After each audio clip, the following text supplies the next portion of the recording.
Hello and welcome to the Morningscape podcast. I am Matt Moody, joined by DJ Mitchell to cover the Thursday, January 25th, 15-game slate for daily fantasy hockey. DJ, and are you looking forward to this massive night of play before the All-Star break? Yeah, I mean, I'm actually very scared. It's like I've never like looking over all of these like teams and games. It's so much work to put together, but I think at the end of the day, it comes down to don't overthink it. Take the best plays that you think are the right plays based off of your system. Don't go back on it. And I think that will lead to more success than really trying to get nitpicky and try to find the perfect guy in the perfect spot. Because even if a guy might be I think you should try to find the perfect guy in the perfect spot, but you might overthink it. For example, with the Marchand news, him being out for 5 games, people might really overthink it and try to stack up on Boston. And I don't think it'll be wise tomorrow. So I think we have a pretty good format that took us some time to try to put together before this. And I think that might help some people process this gigantic data overload. Yeah, I think something that'll certainly be beneficial to all of us is the sim. If you've yet to check that out, you know, Doug's put together the sim. It's also, I think version 3 is coming pretty soon. The code for that's all written. It's just got to be incorporated into the website when we get a chance. But if you go to morningscape.com slash the sim or slash the dash sim, if you want to be specific, that'll have, a very good way to go about like selecting your player pool. Between the top plays will be so minimal that I think it'll be more about getting those mini correlations than it will be like, oh, well, the sim says it's a 0.002% more likely to yeah, it matters, but it doesn't matter that much to the point where you should like kind of destroy some of your correlations or anything like that. But definitely use things like that to help you at least get your process started on slates as huge as this one. Um, I think before we got into the actual analysis, we wanted to tackle at least one question that we got in the GroupMe. Guess this is a good time to plug the GroupMe as well instead of at the end of the shows. DM our Twitter account at Morningscape Pod if you want to be included in this GroupMe. It's basically a chat room where people ask questions, they give news, updates, takes. Like it's all there. It's not just DJ and I. There's a whole bunch of smart guys in there having a great time. It's all free, so just come hang with us if you're interested. DJ, I know we got a question on the GroupMe. Do you have that up right now? Yeah. Basically, one of our GroupMe members was Jimmy Burke. I'll shout him out. I know he always gets back to us and says thanks for the shout out. So I'll get that out there. Basically, he was looking over his lineups in the past. I feel like we all do that. We kind of look back if we're cold or even when we're hot sometimes. It's kind of nice to look at your process. And he was basically saying that it seems like it's more like 2 mid-tier stacks that are winning him more money rather than like paying up big for a top end stack or maybe just a few different studs and then going like kind of dumpster diving for the rest of your lineup. So I know that sometimes it has worked out for, anyone that you could maybe go with a top stack and dumpster dive and get a couple goals out of a cheap line, but it's definitely a lot rarer, I think, to win GPPs that way. But Matt, I know you really are on more of the side of going mid-tier, but I'll kind of let you talk about it. Yeah, I don't think I necessarily limit myself to mid-tier plays, but I for one, am certainly not overly comfortable with a that leads me to I'm looking at 3,500 per spot for 4 spots left. That's not really something that I like to do. I don't think that's optimal. What I really love doing is say you have like a top play on the slate. Um, I guess maybe a kind of easy example to see is actually a couple weeks ago when I took first and third in the $33 humble brag. But what I did then is I saw that Sidney Crosby at 7,000 was playing with 2 brand new line mates in Dominic Simone and Daniel Sprong. Both of those guys have kind of fallen by the wayside, so it's not very current. But they were each like 3,100. And when you get a guy like Sidney Crosby with his 2 line mates for like $13,000, like that's such a great way to kind of have a mid-tier stack with like an elite talent. So I really enjoy doing stuff like that where you find good value around your studs. An example off the top of my head is Tarasenko, who I've been riding the past couple of games. He's playing with Tage Thompson on the first power play, and Tage Thompson's only like low 3,000s. It hasn't worked out, correlation wise, if you've played Tage Thompson, but like those are the sort of guys that I like that open up a lot of space for the rest of your lineup. And I do think it kind of limits your upside when you spend, $20,000 on three guys and you're left, like you said, like picking through the scraps to fill out the rest of your team. So I really enjoy trying to kind of find the cheap correlations to go with my top studs. No, I totally agree with that. I just feel like one thing that sometimes I overthink would be, let's say that you have, like a lot of things are leading you to like Tampa Bay 2, right? Let's just say, for sake of argument, that like at this point we'll call Stamkos, Nemestikov, and Kunitz Tampa Bay 2. And you're like, you know what, I really like this. And you look at the last game, and maybe you realize like Nemestikov did not get the 5-on-5 minutes that you would have liked. So do you think there's anything to the fact that like if a guy like, I think Nemestikov's a good example here. Maybe the game before didn't quite get the 5-on-5 minutes.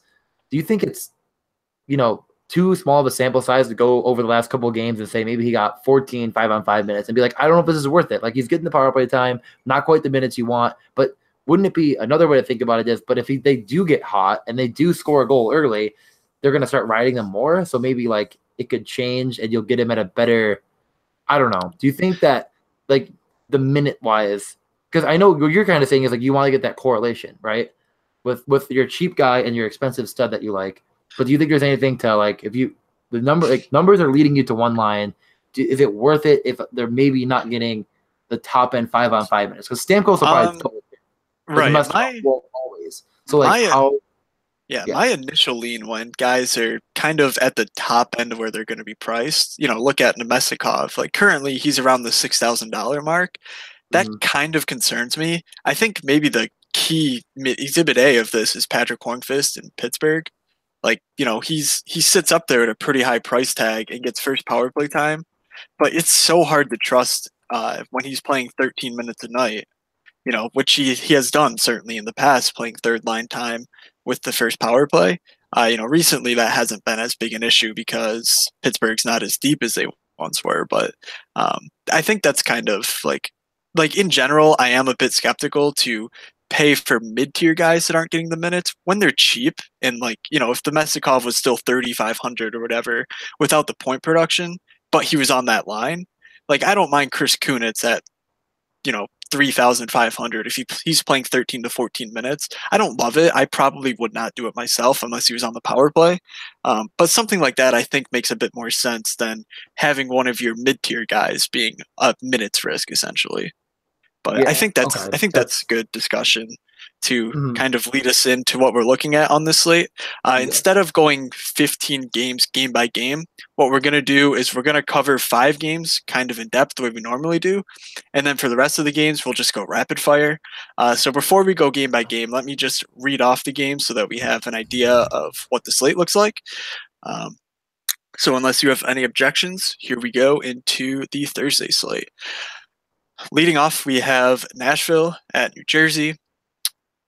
Next, we have Tampa Bay at Philadelphia, Minnesota at Pittsburgh, Carolina at Montreal, Boston at Ottawa, Chicago playing back-to-back nights at Detroit, Washington at Florida, Colorado at St. Louis, Toronto on a road back-to-back at Dallas, Calgary at Edmonton, Columbus at Arizona, Buffalo at Vancouver, the New York Islanders at the Vegas Golden Knights, which we'll get to in just a second, Winnipeg at Anaheim, and the Rangers at San Jose.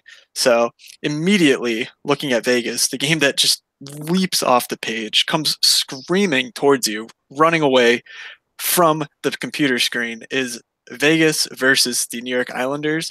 This game in Vegas is currently a 7 over-under. Yes, you can rewind that. I did say 7. So let's start right there. I mean, like Yep. this may be the first time in NHL history, at least since the lockout. I mean, since the couple post lockout years at least that we've seen a seven. Are you buying it? Is this your top game of the night? Um, I think the only issue is that if you want to get contrarian, I do feel like a lot of people are going to see that seven and jump all over it. So I think it warrants the seven. I mean, I think there's definitely a ton of upside, and I definitely want exposure to this game in GPP. But if you wanted to fully fade it in a lineup, I'm not going to call you a moron. I don't think it's a terrible idea if you make a ton of lineups to have a few that fade this game completely, because it definitely has potential to be a dud in the sense that any game has the potential to be a dud because you never know what goalie could get hot at any night. So yeah, I definitely like Vegas and the Islanders. I think that there's a lot of poor defense being played all around, definitely on the Islander side, and there's great opportunity for an explosion. But yeah, one thing that I've really noticed about this slate, another thing really quick before we completely jump into this game, but if you go to the goalie tab, you'll notice that I think 10 out of the first 11 or 9 out of the first 10 goalies that on the slate are road goalies that are priced highest. I don't think I've ever seen that. Interesting. Yeah. Did you notice that? No, I mean even All when of you the home goalies consider are way priced down, which is I've never seen. Like right. normally home teams just get the favorite. But we can get back to this game. I just thought that was bizarre because I was kind of wondering what Fleury's price might be, and it's 7-8. But okay, we can get back to the game now. I just thought that was a crazy stat. I've never seen that. No, I think that's a pretty good observation. So Um, definitely there should at least be more than a couple cheap home favorites that you can jam in that. So something to keep yeah, in so mind. definitely. But yeah, back to this game. I think that on the Vegas side, I think Tuck, I think we probably mention him almost every time we talk about Vegas. He's 4,000. He had 17 total minutes of ice time with power play 2. But that power play 2, and like their power play 2 and 1, you never really know. I feel like who's going to get the bulk of the minutes. He was out there with Marchessault, Carlson, Theodore, and Riley Smith on the power play. Those are all really good and like good players to be with. The power play that received more of the ice time was Perron, Neal, Colin Miller, Brad Hunt, who I know Matt regrets not playing, and Howla. So though I think if you're going to get exposure to Vegas, you've got to look into these power play units. Tuck is a standalone entity more than anything, but if you did think like I'm going to go Marchessault, and you're like, well, I can't stomach Carlson's price because it's pretty high. Maybe you could go Marchessault Hunt and get a little bit of, I mean, not Hunt. Well, you could go Hunt, but Marchessault Tuck and get a little bit of savings on the wing. A guy that might not correlate 5-on-5 very well, but on the power play, you could really hope that they both could get goals individually and maybe hook up on the power play. That's definitely one way to get a little contrarian within a game that's going to be pretty piled on, in my opinion. Yeah. I think the forward aspect is it's not as appealing to me. Let's start with the Vegas side because I love Marchessault. I think he's an okay standalone play just because his shot rate has been incredible. But I mean, you're also paying $7,200 for Jonathan Marchessault, and he's definitely played his way to such a salary. But it's always tough to do. Especially when there are literally every other team in the NHL to choose from. All the studs in the NHL are right there for you, except, as DJ pointed out on the last podcast, the LA Kings. So literally so many options. I don't think Marchessault is the top one. So my initial lean on the Vegas side is looking at the defenseman. DJ kind of set up the tee for me with Brad Hunt. Definitely sucks that in the week of the Mood's favorite defenseman of all time isn't the cheap guys. Brad Hunt continued the trend after Ryan Pulock, Colin Miller, Vince Dunn led it off really. Yeah, he was your leadoff hitter. Yeah, and then Hunt on Tuesday went for 10 DraftKings points. So that kind of sucks. His price went from 3,100 up to 3,500, and given that he's playing, at least top 4 minutes, I think you're okay with 18 minutes out of him. The only concern I have here is that Braden McNabb left the game in the second period and did not return. So assuming that they dress someone else, I mean, they have probably 8 or 9 like NHL number six defenseman in their system. So they're just going to call someone up who I think they'll play for more than the 13 minutes McNabb got. So that should take away from every other player on their defense. So just something to note. But I really do. I like Shea Theodore, like you mentioned, getting that exposure to the top power play. Like he's just been playing really well. And, if you listen to us, you know that we both love Shea Theodore. I think everyone does at this point, just because he's really talented and certainly has some nice offensive upside.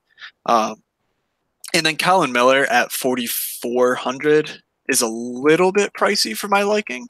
But I mean, you can't argue his shot rate. Like he's been really productive. He's played his way into basically 20 minutes a night now.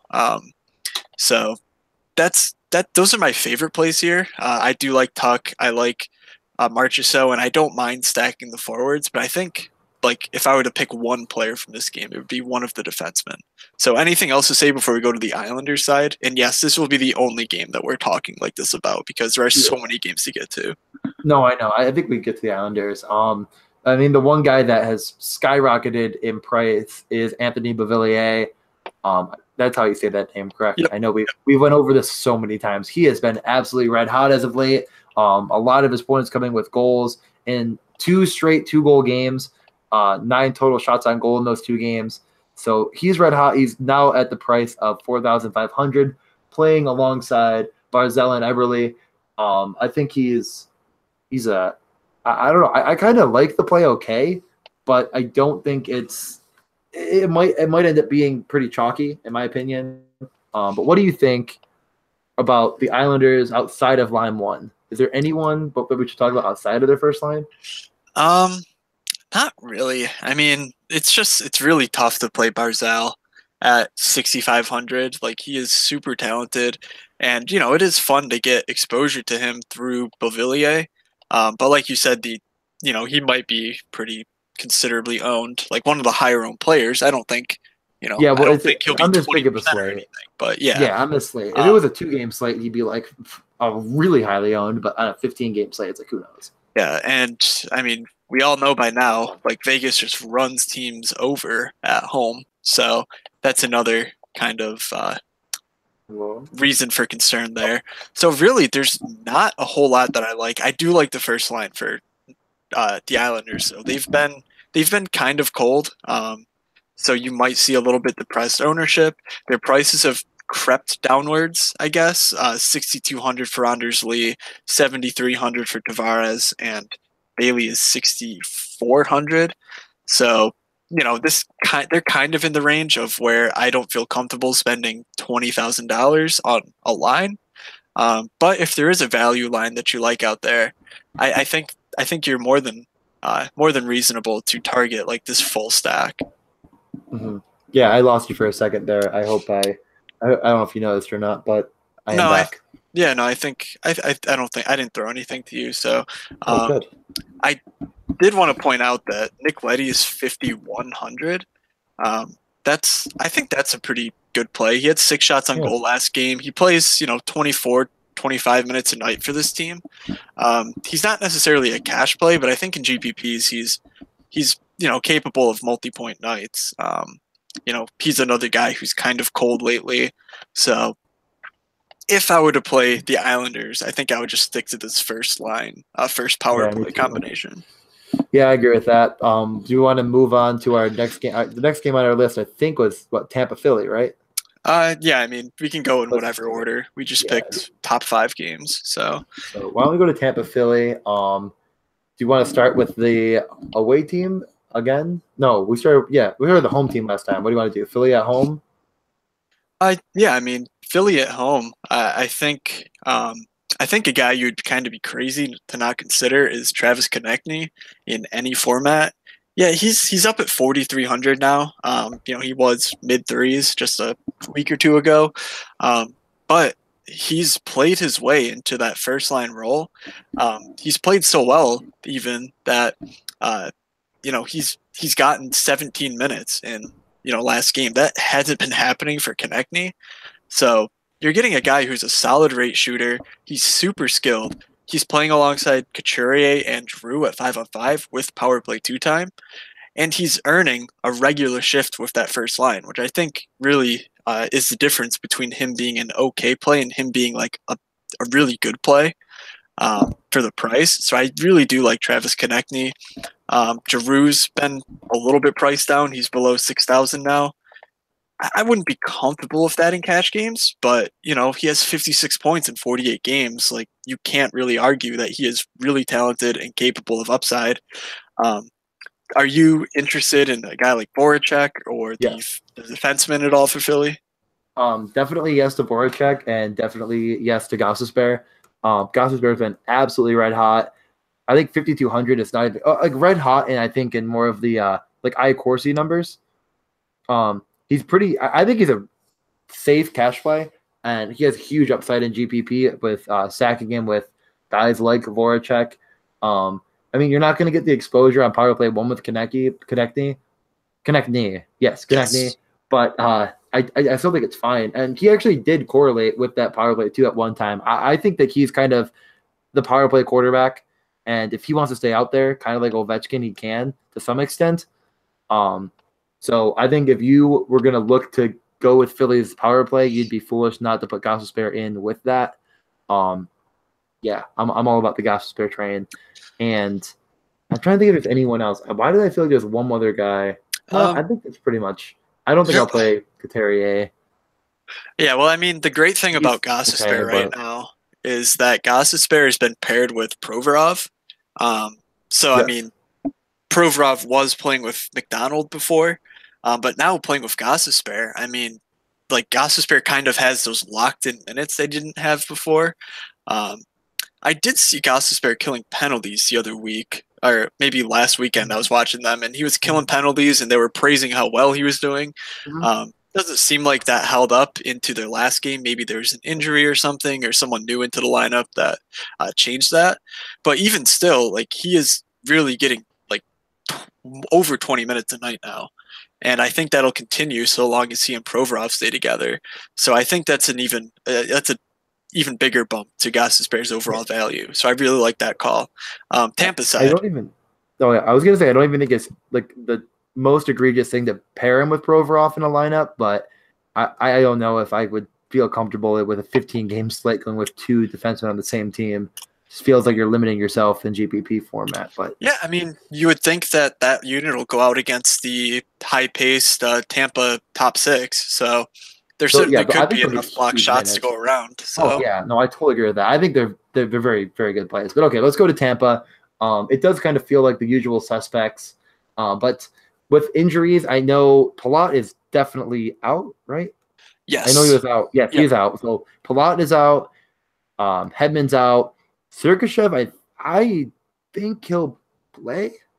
Yeah, that's kind of up in the air. We don't know. DraftKings says he was a healthy scratch. I know that isn't true. Yeah, he was. I thought there was something came up. No, he was a healthy scratch. He took a 4-minute unsportsmanlike penalty in the last game that he played. Oh, that's okay. Yeah, I'm like, there was something. Okay, that could be it. Yeah, he was a naughty boy. That's okay. I was like, I read reason why he was scratched, and that sounds right. I didn't think it was injury. Okay, so are we assuming he'll be back? I would say probably.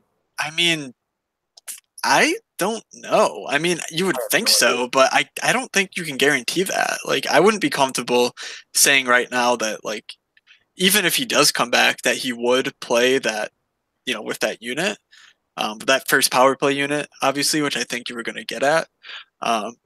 Because, I mean, they just really trust Anton Stralman back there. Like, he kind of picked up the load without Hedman. He played 27 minutes last game with that first power play time. So, yeah, I don't know.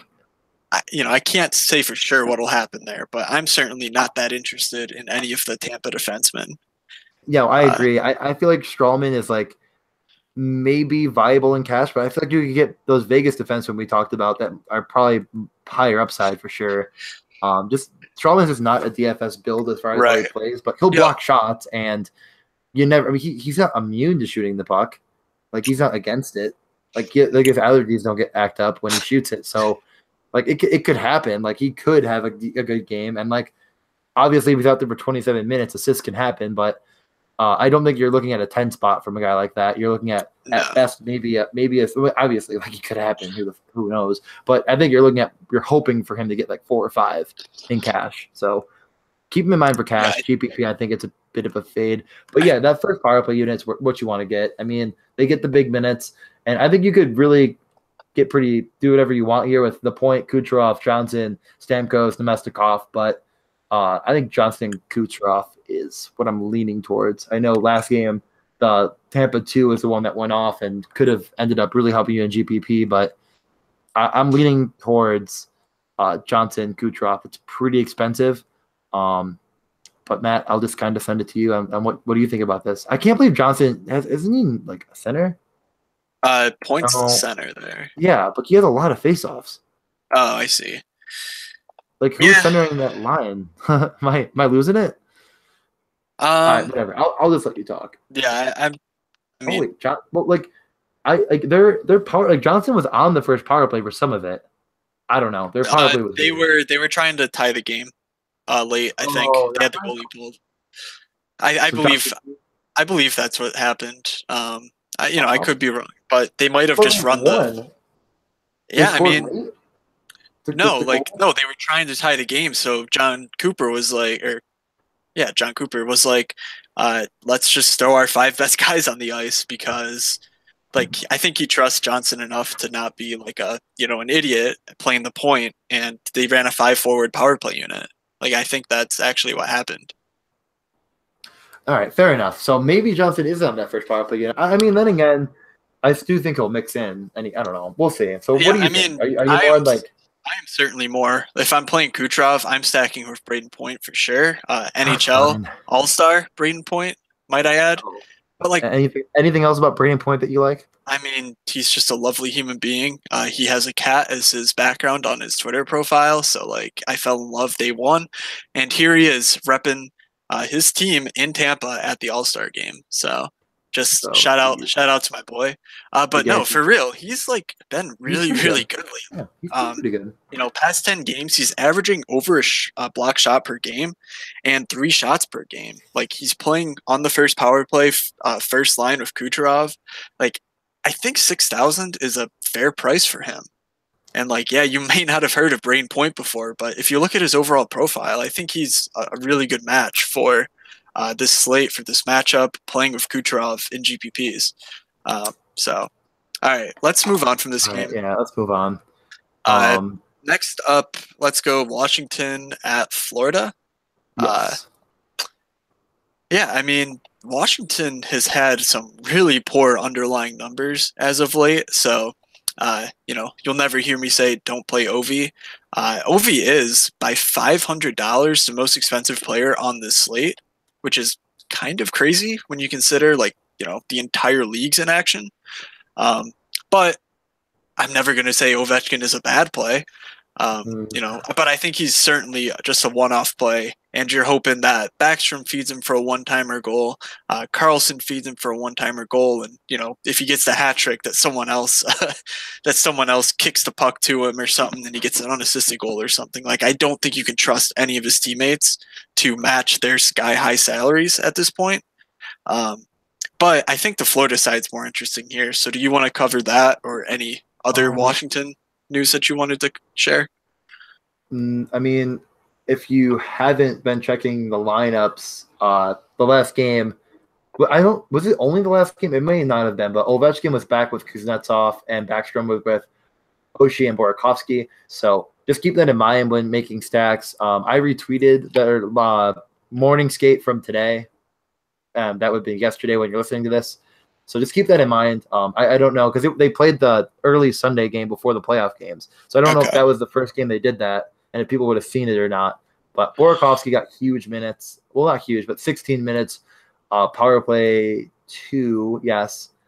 And Oshie was back on like a first line role instead of line 3. So just like some notes from that. But I really like this Florida side of it, and I feel like it's almost exactly what we said last time. It's like that power play 1 is kind of really good, and they get the majority of the minutes. Those top guys.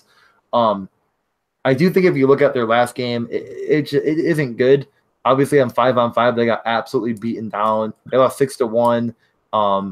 I was kind of thinking Florida. I know me and Matt both had Barkov in some capacity. I'm not even going to go back and say that was a bad play.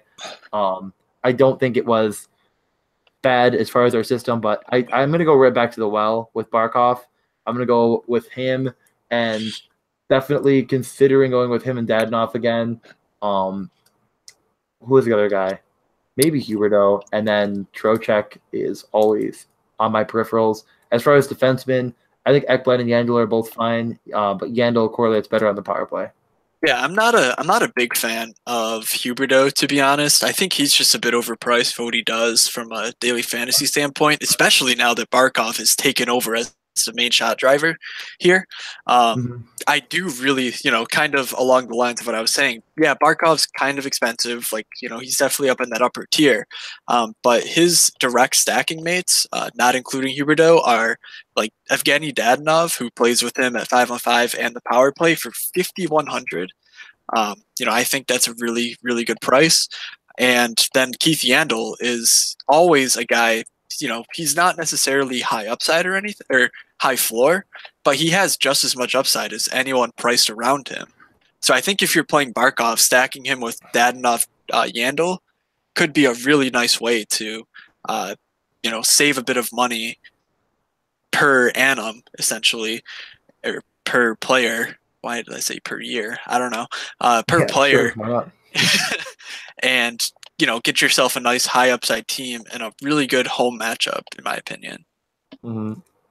All right. And then, do you have any interest in this, like, power play 2 for Florida, or is that really kind of getting out of the wheel? Yeah, I don't think it's good. I'm on board with that. Okay, yeah, that's fine. So I think Mike Matheson is like, I always consider him for some reason, but I think it's really getting tricky. I just feel like he at 3,400 gets like great minutes, and like I know he's not the worst DFS build I've ever seen. Yeah, but it's never. I don't know. Yeah, it's kind of a random tangent. If any of you remember my Fantasy Insiders days, the guy who was writing the year before I started at Fantasy Insiders and stuck around and did some articles last year as well, Paul M, if you're on the Slack, he loved Michael Matheson as like a DFS cheap player. So, that's just a thing that I always think of when I think of Matheson. So, like, I think he's a good player and he gets big minutes. And like, I don't think Florida's afraid to kind of roll their top guns as much as possible. And like Ekblad, Yandel, and Matheson all get the majority of minutes. No, you're definitely right. A ton of power play time. And there's correlation to him with that power play 1 over Yandel. I don't know why that happened. It could have just been he got stuck out on the ice for some reason, picking up the puck, carrying it back in. They did a full change. He was out there, but I don't know. It's just a kind of more of a tangent. But we should probably move on to we're going to go Toronto, Dallas next. Yeah, let's go to Toronto, Dallas. Dallas has just been wrecking fools lately. Their underlying numbers are so good. I think they are good. I think I'm on board. Yeah, okay, in the last 10 games, here are a few of their wins. 6-0, 5-1, 7-1, 6-1. Like, they are capable of these huge games still. And even though Hitchcock has them playing like a kind of low event, in general style, I still think that they're so loaded with talent that I'm certainly not too afraid of, stacking them. In particular, I just want to throw a shout out to my boy Matthias Janmark again. Against Florida, it was a bit of a blowout, so I'm not sure how reliable these numbers are, but he had 19 minutes of time on ice. Like, that is just awesome. He, again, went out and produced, picking up 6 DraftKings points on the night with 6 shots on goal. I think he's another guy, along the lines of some of the cheaper guys that I've mentioned, who you can just really trust on a, like, yeah, he's a cheap guy, but he's really talented. He has a nice role for this team now, kind of, even if he's not nominally in the top 6, he plays top 6 minutes with power play 2 time. And like I said, he's really talented. So I'm about it. It is worth noting Jason Spezza was off the first power play for whatever reason last game. And they Certainly, didn't replace him with Janmark, of course. no, they did not. They replaced him with Brett Ritchie because I guess they just wanted the big guy to stand in front of the goalie while Radulov and Sagan just kind of sniped corners. So I mean, you get it, but it is kind of disappointing from a DFS standpoint because I mean, Brett Ritchie must have had like 5-on-5 minutes. Like if you look at his hockey finish of the game, like he literally like no bench, but power play. You're out there. Yeah, you 2,900 salary DraftKings player, which I'm sure is what Hitchcock always says. Mm-hmm. Yeah, He's I'm sure Hitchcock quotes 2.9K salary. That's me. But yeah, although that would be Roussel too. You don't want to mix those guys up. Right. Yeah. That would be bad. Right, anyways, where were you? I was just gonna say, with Ritchie and Klingberg on the top power play, it's their first line. So I mean, Sagan, Radulov, Ben are all fine. Like I do kind of want to get some exposure against a Toronto team on a back-to-back, and who I don't think they're good defensively at all. So I think Dallas should expose them. But I think I'm just so much more likely to go with a guy like Janmark than I am Sagan or Radulov, just because the prices are so high, and I think there's other spots that I'd rather spend up. I'm on the Janmark train for sure. What's his price again? 3,900. 30. Yeah, that I'm on that train. That train, I will be aboard it as well. I think he has like excellent floor numbers, I just feel like he's getting trusted with a bigger role at this point in the season. So, and I also feel like you're going to get, Dallas at very low ownership against a back-to-back Toronto team. That's what you want to see. So I would really consider throwing in a lineup with a good amount of Dallas exposure. I'm all about it. I don't mind going with Janmark and Sagan and Radulov at all, or maybe just Janmark, Sagan, and a little bit of Klingberg. I think he's a good play. I know he's very expensive. Well, he's very expensive. I almost feel like I might consider that. I don't know. I don't know if his upside's really there. I feel like at that point, you almost just want to try to get up to Burns. I know it's not the easiest task, but we can move on. We'll get to the other games. I don't think Klingberg's a terrible play. Yeah. I don't think he's the best play. I think he'll be very low ownership. So if that's what you're looking for, but if you want to get one more game before we kind of go more rapid fire here. San Jose at home against the New York Rangers. The Rangers coming off of that absolute track meet of a game against the Ducks, where I believe the final was 6-4, and San Jose having just played a 4-3, 5-4 overtime thriller against the Winnipeg Jets. So certainly two teams coming in off of a good amount of pace in their games. I think I highlighted this game just because you have Burns here. Burns is Burns. I actually ended up not playing him on Tuesday, which was kind of a mistake. I don't feel bad about it because there are so many defensemen that it's simply never a bad play, because you can find 5 other guys who are really, really strong plays on defense. But Burns for 7,100 just has to be, your top dollar per dollar play on the slate. My model on Fantasy Labs, I weigh shots and stuff pretty heavily. He is like a 96 rating. The next closest guy is a 90. And then they're all really tightly packed together between 90 and 89 for the top 10. So it's just one of those things where Burns is so good of a play that I'm not going to be overthinking it this time. He's going to be at really low ownership. Yes. It's just a rule. There's so many games. Last time on a 12-game slate against the Jets, he was 15%. That's kind of high in a sense of he's probably going to be one of the highest owned defensemen. But it doesn't matter, because if he does well, there's not going to be, 100 lineups up there every other lineup doing well because of it. You're still going to have more than enough places to get, kind of contrarian or different, essentially. So I really like that. The Rangers side, do you want to talk about Rick Nash? Because he's going ham right now. Do you just want to stay on San Jose for a minute? Or did you want to... Oh, yeah. Start? Yeah. We're already there. Oh yeah. the first thing is I have to thank you because I was talking to Matt about my lineup right before lock, and I ended up taking out Hurdle and putting in Theodore. I'm upgrading to someone else on defense. I don't remember what now. I almost feel like it was Risto, and I remember like so Hurdle avoided suspension. He got kicked out of the game though, right? Yes, he got a boarding kicked out. like Boarding.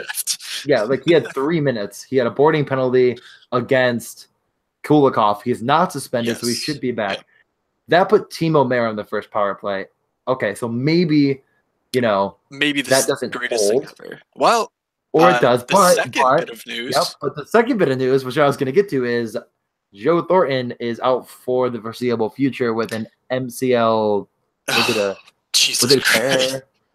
It looked bad. It looked really bad. It says several weeks, right MCL, and it does not say they're waiting on the MRI. They're waiting on the MRI results, but it's almost certainly like a career ender. But if anyone's gonna play through it, it'd be Thornton.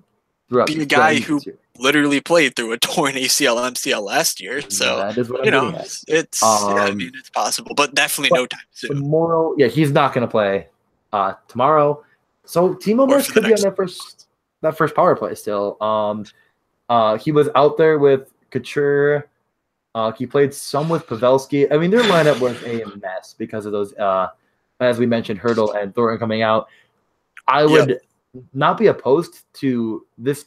I wouldn't be. Well, I'm obviously you say the word opposed. I wouldn't be completely shocked if they roll more of a 11 forwards. I mean, even if it has 12, I could still see them kind of giving the ice time to the top guys way more than normal with Thornton out. The lineup's going to be different.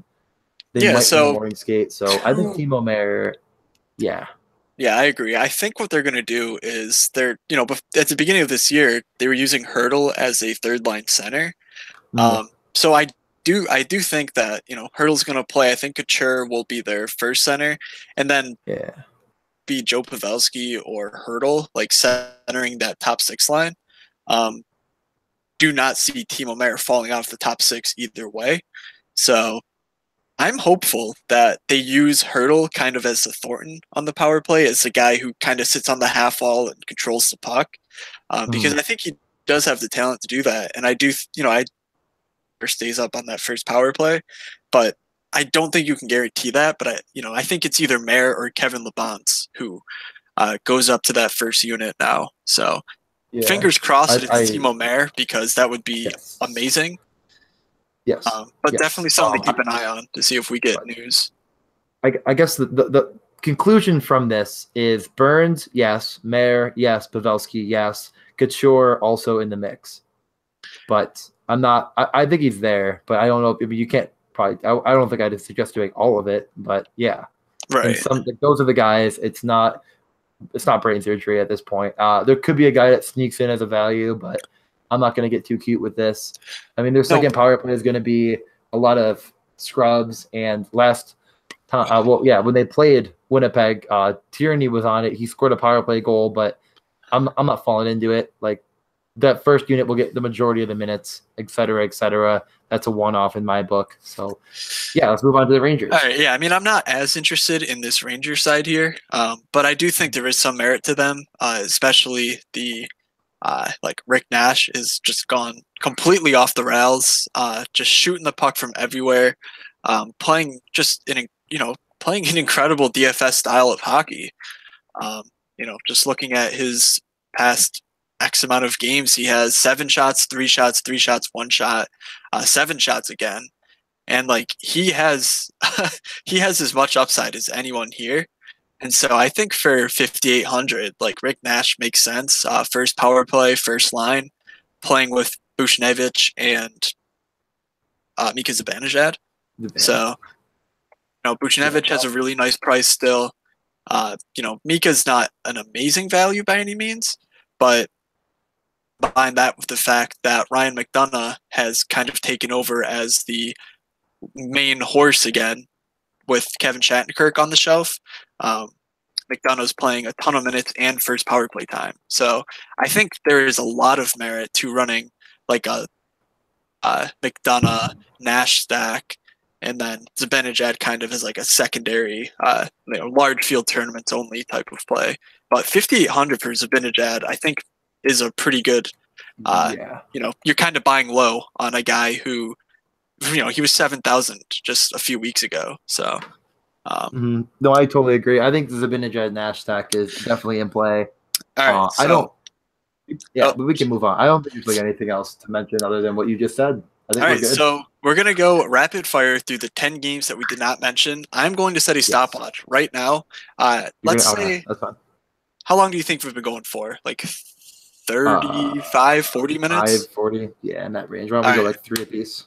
Let's go 2 minutes apiece. I think we can do 2 minutes it. apiece? I think we could do it. I mean, I'm pretty bad at stop talking, but let's do it. It'll be like pardon the interruption. I'll just go when it's time. So perfect. Just Great. Be ready to be cut off. All right, let's go. First off, Nashville, New Jersey. Taylor Hall is very questionable. Marcus Johansson is concussed for them, so they were off today, and we have no update on Taylor Hall. But keep an eye on that news. DJ, anything on the Nashville side that you like? I kind of like Roman Josi, so do you want to expand on that or anything along those lines? No. Before the podcast, I said Josi, Subban. I am 100% on that still. Subban is also on the Daily Show tonight while you're listening to this, so he's riding high right now. Yeah. Well, that's at 11 p.m. Eastern time. Yesterday, so check that out if you're interested.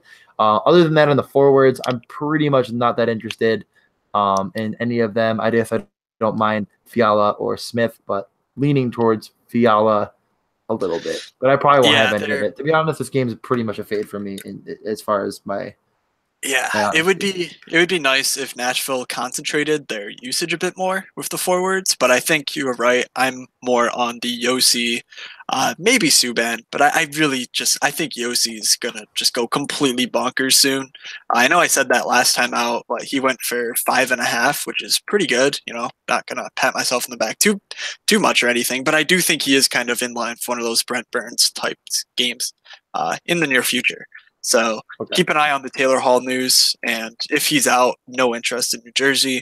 And actually, Nashville's goalie might be a pretty good play because they've just been unable to do anything without Taylor Hall. Do I have any time? Do I have any time left? You have 20 seconds. Okay. The only thing I'll mention from New Jersey is I think Pavel Zacha will get a pretty significant role. He had 17 minutes, power play 2, and actually correlated with power play 1 a little bit there. So I think that there's a chance that 2,800 he could be the ultimate punt guy. If you really, really need it, I don't think it's a great idea on this slate, but I think it's worth mentioning that a guy at 2.7 is getting that kind of time. Perfect. 2 minutes exactly. All right. Nailed it. Next one. Minnesota at Pittsburgh. Pittsburgh's been playing really well as of late. Don't let the standings fool you. Like, they were getting some really horrible goaltending and some really bad puck luck, but they are back. Like, they are literally playing like some of the best hockey in all of the league right now. So it's a tough game, I think, though, because I do always kind of like Minnesota. I think they're they're an actual underachieving team given their talent.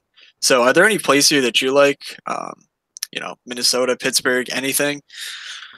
I do think that you're going to get pretty suppressed ownership on these top guys on Pittsburgh. And as we've mentioned, they're definitely down in price, relatively speaking. I know in the last game, an anomaly to look at would be that the 3 guys on Pittsburgh with the least amount of ice time, as far as their forwards, all had goals.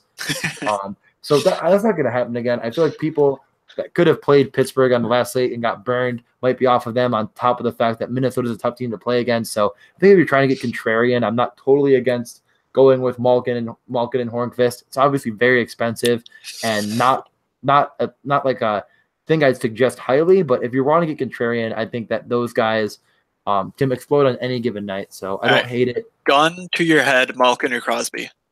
Boy, Crosby. Okay, cool. Minnesota side, no Niederreiter for this game, or he's almost certainly out. What they did last game is they actually kind of switched up their first power play. They used Suter and Spurgeon with the Parise, Stahl, Coyle power play trio of forwards. So I think Parise is in a pretty good spot at a pretty good price, but certainly nothing that I'm overly ambitious about. And 2 minutes. So let's move on to Carolina at Montreal. I'll be honest, I don't have much here. DJ, do you have anything that you want to talk about? Mm, no, I mean, I think Gallagher is a fine one-off in like cash at 5K because you're not getting the minutes, but his shot volume has been really, really high. I think he's pretty Yeah. safe for a few points. If he scores a goal, he could definitely, if he scores a goal, he smashes completely because he's going to get 5 or 6 shots on goal. The goals have been kind of hard to come by for him. He's not maybe the best player in the world, but I'll throw him out there. I don't think Carolina's been too strong as of late. They're definitely not very deep right now. Aho is questionable, probably out. I think they said that he'd be out until after the break. So assuming he's out, I'm really not interested in this game at all. The goalies, Price is back up to 7-9 after, I mean, I hate him because he should have had a shutout. But I really don't think the shot volume, I don't know. What do you think? You think it might be there? I feel like Carolina shoots the puck okay. Yeah, I mean they definitely are one of those teams that when they lose, they're normally not getting outshot. They're one of those teams that, oh man, they got 35 shots, but they only scored twice. What happened? Yeah, no, I don't hate the call on Price there. God, other than that, I'm really not that interested overall in this game. I think Gallagher's okay. Pacioretty is like a very, very, very contrarian look. I don't think I'll have it. And then on defense, yeah, no.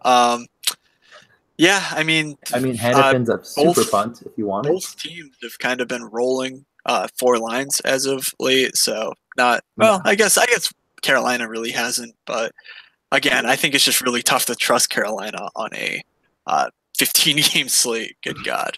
So I'm not interested there in the slightest. All right. Made a good time there. Let's go Boston at Ottawa. Mike Hoffman is ridiculously priced. So that's my news. It's so tough to not play Mike Hoffman all the time. Okay, so I don't think it's even egregious at all because I feel like people will be off of him just on the solo fact that he's going against Boston, and Boston is super banged up. Yeah. I mean, people never play Hoffman anyways. So that's very true. Like Hoffman's ownership's never what we think it should be. And on the night that you won all the money, he went off and he's good at hockey. McAvoy's definitely out. I do think that changes this team and how they operate. I was not on Rask, and not just because McAvoy was out. I just don't think Boston's as good. I mean, their PDO and et cetera have been extremely high as of late. I feel like I read something about how their run that they've been on is, I mean, they're a good team. I'm not trying to diminish what they've done, but I'm not interested in Boston very much, especially with, now Marchand's out. If Bergeron plays, which is I would say he's probably going to play, but he was out of practice because of an illness. So if Bergeron doesn't play, I'm really going to be looking into a little bit of Ottawa because it's very cheap and it's going to be very low owned against a very banged up Boston team. But yeah. Yeah, I mean that covered my take. I think Hoffman was the main angle there. That's actually kind of interesting. I wasn't sure that you would kind of be siding with me there on the Hoffman angle. I think I feel like I always do, but yeah, I mean, so with no Marchand, you are going to see someone step up to that top line. We do not have confirmation on who that is right now. But if you're looking to stack Boston, definitely keep an eye on who's playing with Bergeron and Pastrnak. As I have a sneaky suspicion that they'll also be playing on that first power play in Marchand's stead. Who's the guy, in your opinion, that would pique your interest? Also, Krejci was on that French power play unit last game. Yeah, he was. Krejci's pretty expensive, though. The thing that sucks about these Boston guys is that they're all pretty expensive. So yeah, I agree. But just keep an eye on that news. We're running out of time, so yeah, I think you kind of covered it, Hoffman, and definitely don't lock in Hoffman, but do consider him. Pretty strong. Chicago, Detroit. All right, yes, Chicago, Detroit. This was a full fade, 100%. Yeah, I mean, Chicago. This is like one of those games where, Chicago in a back-to-back. Detroit has been actually pretty good defensively, just overall. It's slowing down teams and slowing pace and, keeping. I'm interested in 0 parts of this game. I'll have nothing. I will not regret it, even if one player goes off, because obviously the only player in this game that I think has upside in every single game is Patrick Kane, but at 7-1, there's just no way. So yeah, I'm pretty good with that. It is worth pointing out that in the game currently going on Wednesday night that Brent Seabrook is playing first power play with Patrick Kane. Like, yes, Brent Seabrook is not good anymore, No, no, but he's done. he's a guy who, like, you know, when he plays minutes, he blocks shots and takes shots on goal. So, you know, like, he has a power play goal in this one. He's 3,400. Like, I think you could do worse for 3,400 than Brent Seabrook. So I think that he's an actual good value play here. As bad as he is real life wise, he's a great DFS build. So anything else? Or let's just move on, right? Yeah. No, let's just move on. Okay. Colorado at St. Louis. Colorado just snapped their 9-game win streak against 10. It was 10. Okay. Right. They weren't trailing for 9 games and then lost their 10-game win streak. Yes. All these are facts. There we go. Facts only on the podcast. We don't have confirmation what St. Louis is going to do with their lines. Like we talked about, they ran 11. Actually, we didn't talk about it, but they ran 11 and 7 on Tuesday night in terms of forwards versus defensemen, which just kind of adds like a little bit of projection to every forward on the team. It also makes stacking a bit more fun because, you know, guys like Tarasenko are going to be forced to double shift with different centers. So it just kind of makes it a little bit more fun. You know, Tarasenko, 7,300, still leads the league in iCourse per 60. So that's, you know, that's a really nice spot to look. I personally am not eager, you know, I'm not that eager to target a Colorado team that's, I mean, like, you know, you can argue that they're not like one of the best teams in the league, but they've been a really good team this year. And yeah, I mean, are you interested in St. Louis much or this Colorado side? I mean, I'm still interested in Tage Thompson as a punt, especially if they're only going to roll 11 forwards. His minutes won't be too high. His, you know, metrics aren't the best, but he's still on that first power play unit. Yeah. That just keeps him in the loop for me. I'm not gonna. Do we have Schwartz news? Yeah, I read that he's been medically cleared, but is unlikely to play. Okay. I think they're not going to push him back in the day before break. Is what I read. That makes unlikely. sense. But I think we'll definitely know tomorrow. I just feel like it's unlikely. Yep. And now that I said that he'll play, so. Yep, of course. So do keep an eye on that for Tage Thompson news. Like, you know, obviously that impacts things pretty significantly. Colorado, I think it's almost a tale of exactly what happened last game. I don't think you can afford to play McKinnon at that price. I don't think the upside's there. I mean, I guess you know, he's really good, but I don't think he's going to hit value at 7.4, and I don't really think I'm going to take any pieces of that line. So it's all priced up. If you want value, if you want some pretty good value, Tyson Jost is playing first power play with McKinnon. Also, that line of Jost, Compher, and either Yakupov or Bork, it seems to have been last game, but definitely Jost and Compher. They've been playing a lot of minutes lately. Like, they're both just talented guys. Compher in particular has like a massive floor for a forward. And then secondly, you know, Jost is just a talented guy also on that power play. So I think running something like, you know, McKinnon, Jost, Eric Johnson isn't out of the realm of possibility if Schwartz doesn't suit up again. But definitely I'm more interested in like the pure punts of Jost and Compher here from a pure punt standpoint. Yeah. Jost at 2008. Yes. Okay, move on. All right. Calgary at Edmonton. LOL, Edmonton. You can also call this game two teams that just lost to the Buffalo Sabres. So that's never a good game to be playing in. Talbot 7,200 at home against a back-to-back Calgary team. That is true. Yeah, that's actually. Wow. Actually, yeah, man, that's. I don't think that's another thing I've never seen. Like, that's equal parts sharp and vomit-inducing at the same time because oh my god, Edmonton is so bad. Like, if last year this happened, I think everyone and their mother would play Talbot. Though it's like funny. Right. The thing, like, I don't think. I mean, Talbot's had a very poor year. I mean, you're not going to get an argument from me on that. Yeah. I don't think he's the worst goalie in the world. No, goalie's goalie. Oh man, this one I am not. I feel uncomfortable. I feel like the lines for Edmonton are a complete disaster. Pulley RV fourth line. Did you see the picture from Dom? Okay, hold on. Did you see it though? Yes. And Kajula.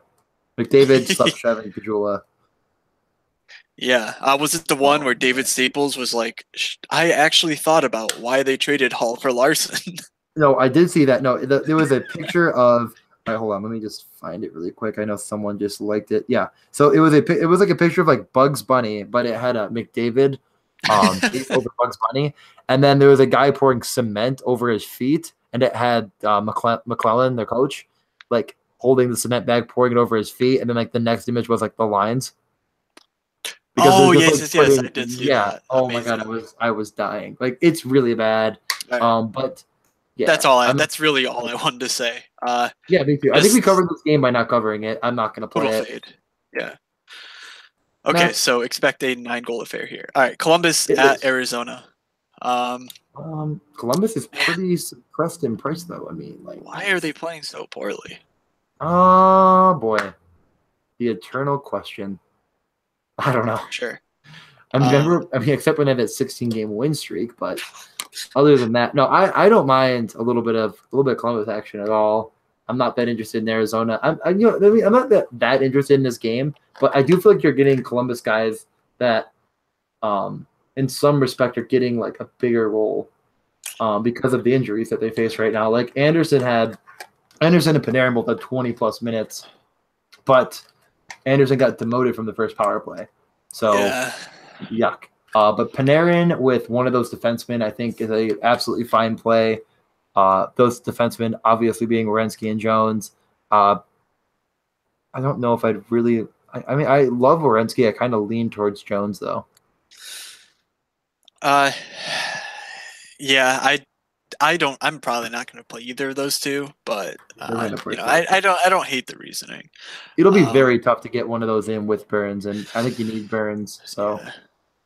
So, yikes! Arizona side, I'm really not interested in any of this. Like Chychrun's been priced out of consideration. Ekman Larson just. I did it too. I know I did it, and like, yeah, Ekman Larson doesn't have the numbers. Like, I mean, it's not pretty right now for Arizona DFS wise. You know, you used to be able to say like, oh, Stepan first power play, playing a ton of minutes, and like, yeah, the minutes part is true, but he's certainly not being featured on the power play anymore, which is always worrying when you're playing. Especially, there's options here, and I don't think this game has many of them in my book. So no. Also, I really wonder what Cousins' ownership was the other night when he had 2 goals against the Islanders.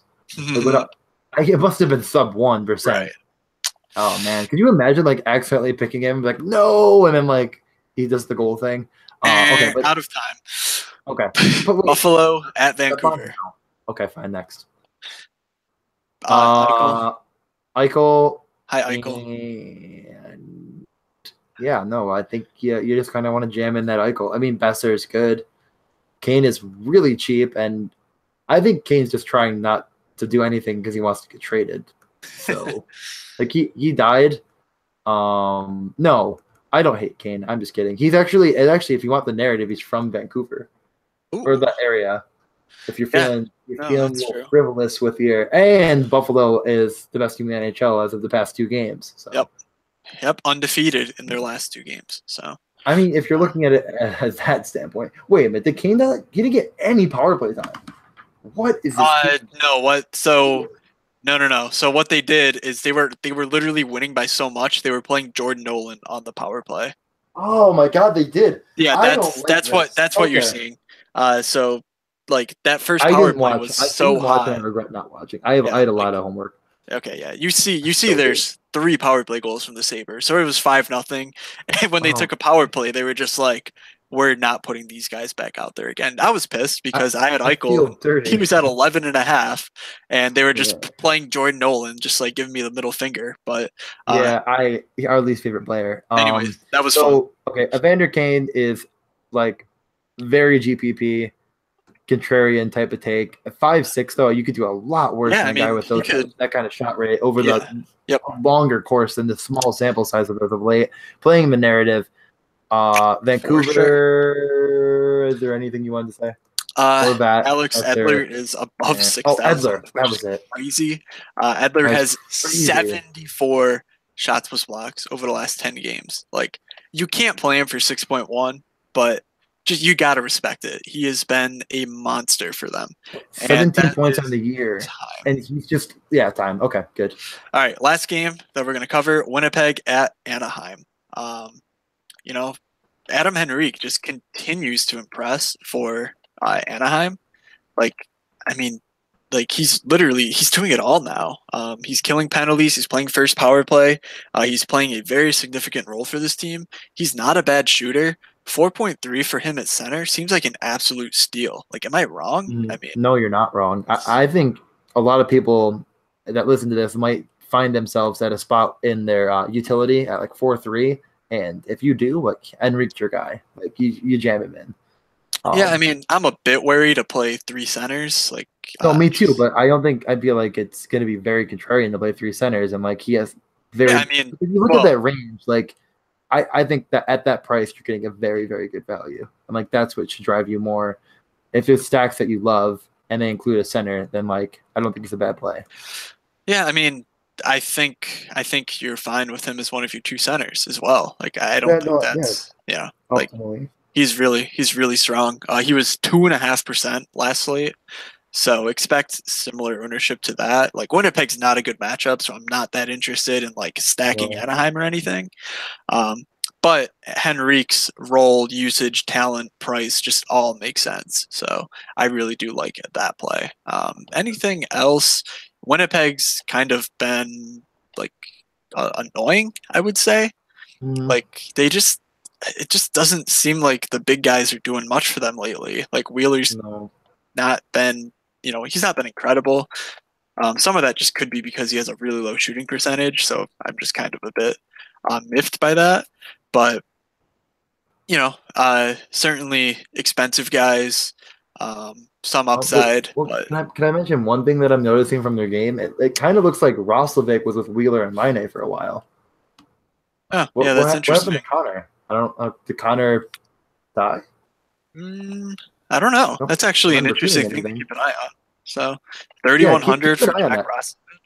If 3,100 Roslovic is with Wheeler and Laine, and he might end up being the highest player on the slate. Yeah, because he is first power play as well right now. So yes, he has been. I know some people played him. That'll do it. Like, we are running so far on time. But Roslovic. I know, DJ. But we can't hold the listener hostage for 2 hours. So guarantee goals. Oh boy. Or wait, stacks. What are you gonna do first? We've been doing stacks. Yeah, we've been doing stacks first. This is so difficult. There's so many teams. I'll take go first. Pavelski. Yeah, I will. No, say Pavelski, Mayer, Burns. Mayer. I keep thinking like Mayer. It's like a Mayer. Timo Mayer. Yeah. I know. I said it like Mayer. I'm sorry. All right. Where else were Mayers? Barkov, Dadonov, Yandel. Oh man, I don't feel great about it, but I like them a lot, and I feel like it's just that we talked about so many people today that they kind of fell by the wayside in my head. All right, I'm gonna go Seguin and Janmark, just those 2. And if you're feeling it, you could go Ben or Radulov. Probably Radulov in my book. Yeah, I mean, Seguin and Janmark don't really correlate, but that's fine. I don't hate it. All right. I just pray that they hook up on the power play. Like, not hook up, but like get on the power play together. If you're listening, Coach Hitchcock, which I'm sure you are, because I mean, I did get Mayer on the power play, and you did get Connectney on the power play. That is true. The game after you said, like, why is this guy on the power play? He was on the power play. So clearly we have way bigger of a hold on what happens in the NHL than people think. Yes, that is quite true. All right, let's do Point Kucherov with yikes. I don't even know who I'm going to stack him with. Let's just go Point Kucherov. I think that's a pretty good stack. I lost you again, but I heard the end of that. Did you say anything to me or no? Oh, no. You pick your last stack. Okay, no, I did. I literally clicked on the Twitter quick just to I was gonna look at any of the scores and it started playing a video and it just went right through my headphones. I didn't even click on it. I don't know why. So why don't we do guarantee goals Did you pick yours or no? No, I did not yet. So Okay. I'll give you 1 second here while I jam it. Ross. No, I'm just kidding. I don't think it's Ross. In good conscience, I don't think I could do it. I mean, he has no goals on the season. It could be one of those like time for the first. I know I'm not taking Brad Marchand. That's one guy I know I'm not going to take. All right. Let me go with Jonathan Marchessault. Just because like it's a 7 over under, people. Don't forget that. And Marchessault is like top 3 in the NHL in shots per 60 right now. So the environment makes sense. The shot rate makes sense. Like, yeah, he's expensive, but lock in the goal. And I'm going to pair him with Adam Henrique. 4.3 is just a ridiculous salary, I think, for Henrique. So I really like that play. It's pretty hot. That's pretty hot right there. I honestly thought you were about to say Tavares. I was like convinced that was so good too. That's a good coming out of your mouth. Oh man, I want it. Should I do it? Should I just go Tavares? I mean, you just gotta follow your heart, dude. Tavares would leave me with what? Janmark? Oh, he's going all in on Matthias Janmark. Let's do it. Give me that. Because I feel like you're always in on him, and I'm always like, I like it, but I'm not positive. And now I'm like, you know what? You guys shut your mouth. He is a GOAT. He should join the All-Stars at some point. If he scores, I mean, I think he's in. He could take over Peugeot's spot. I bet no one would remember that. That was like our first guaranteed. That was my first guaranteed goal call because I had like no money, and he was playing top 6, and he was like 3,000. He had that empty netter right at the end. Oh, never forget. All right. Well, now that we've run so far over time that people have just tuned out and or died of old age. I don't think we're that long. I really don't think we're that insane. But all right, Matt, anything you want to plug? Not really. I mean, I plugged it all at the lead of the show. Morningskatepod.com. Pretty cool stuff there. And thank you for listening, everyone. Anything you want to plug? Leave us an All-Star review for All-Star break. It should be working again.